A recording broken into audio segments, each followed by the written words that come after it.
It was a Monday morning, and while other kids were probably in homeroom, standing for the Pledge of Allegiance or whispering to each other about their crushes, my classmates and I filed into the chapel, guided by Father Pembroke's hawkish gaze.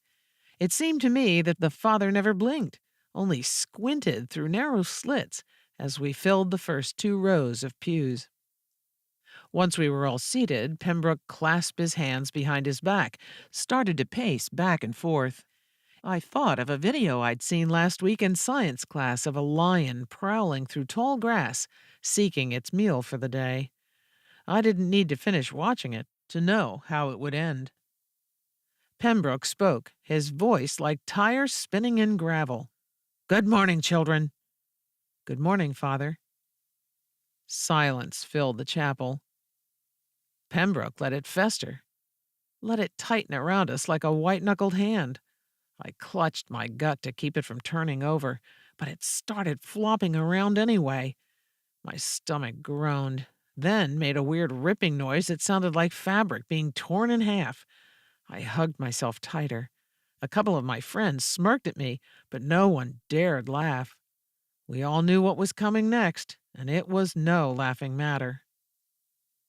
"Tell me," Pembroke said, "what has God taught you lately?"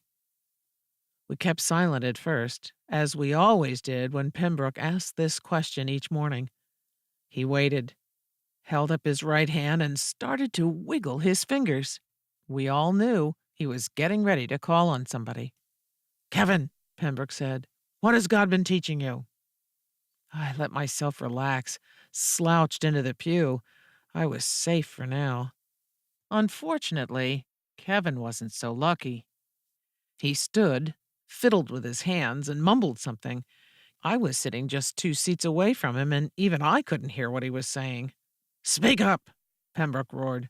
"What has God taught you?" I don't know," Kevin said. "You mean to tell me that God has taught you nothing?"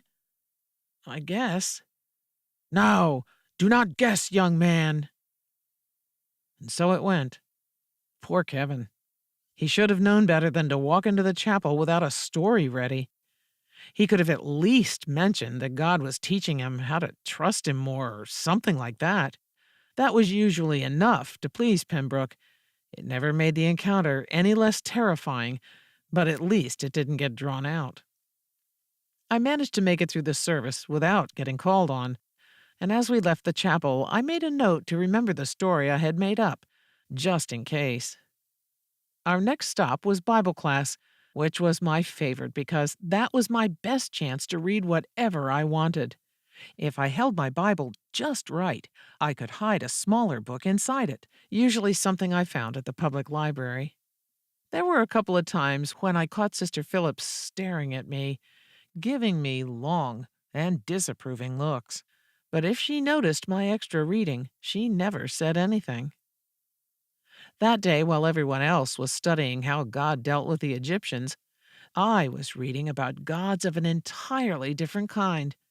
There was Odin, one-eyed yet all-seeing; Thor, who typically solved most of life's problems with a single swing of his hammer; and my favorite, Loki, the trickster god who relied on wit and a silver tongue to get himself out of trouble. These gods weren't perfect. Loki lied often. Thor had a nasty temper, and for all his wisdom, Odin seemed to miss the things that were most important. No, they were far from perfect, but that made them easier to understand. These were gods I had no difficulty getting to know. Then there was Valhalla. It was where warriors went when they died, the ones who charged into battle knowing they might not survive and kept fighting anyway because to them, fighting was living.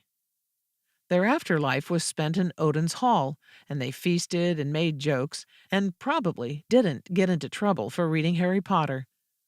Most nights I lay awake, afraid I might not go to heaven. There seemed to be so many rules involved, and while a lot of them kinda made sense, others left me muttering bad words, and even Sister Phillips didn't let those go unpunished.